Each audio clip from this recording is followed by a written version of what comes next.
Today, Georgia is expected to finish its second recount of the presidential election, but the president is still not satisfied, continuing his false attacks on Republican election officials overnight. But those election officials have clearly had enough. During a press conference yesterday, Gabe Sterling from the Secretary of State's office slamming the president and GOP senators for continuing to sow doubt about the election, even for inciting violence with their rhetoric.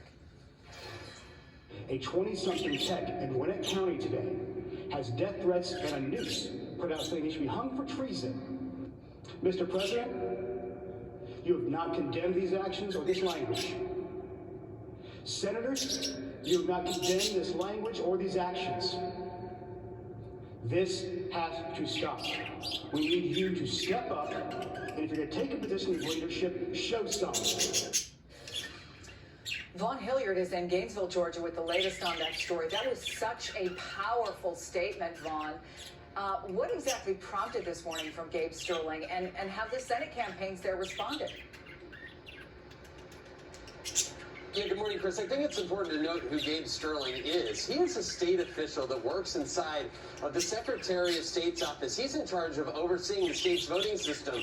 In Georgia, voters over the last 29 days, ever since November 3rd, have become accustomed to seeing him on a daily basis, very directly addressing exactly what the counting processes look like across the state. And 12 days ago, when the state of Georgia certified its election results, he's been the one that has provided the recount updates on a daily basis at these very press conferences. And that is why his very impassioned press conference yesterday was so telling, because ultimately what set him off was a direct threat, as he said, made against a 20-something contract worker that was working on this election over in Gwinnett County, a suburb outside of Atlanta. There was a social media video that took off on elements of the dark web that showed this contract worker, and it was ultimately a threat, along with the noose, that were directed at this young man, that put Gabe Sterling over the top.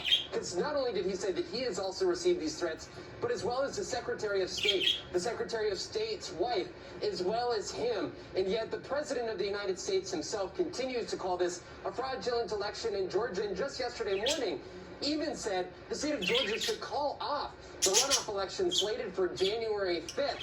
Then you're talking about the Republican senators who are up for their own election, David Perdue and Kelly Loeffler. Sterling called out those individuals as well, telling them to step up and push back against the president's calling of this a fraudulent election. We should note the Senate's offices of Perdue and Loeffler pushed back. A spokeswoman for Kelly Loeffler's campaign said, quote, "Like many officials, as someone who has been the subject of threats, of course Senator Loeffler condemns violence of any kind. How ridiculous to even suggest otherwise." Of course, we should note, not only is President Trump, but also Vice President Pence coming into town later this week to campaign for Senators Loeffler and Perdue here in Georgia. Chris?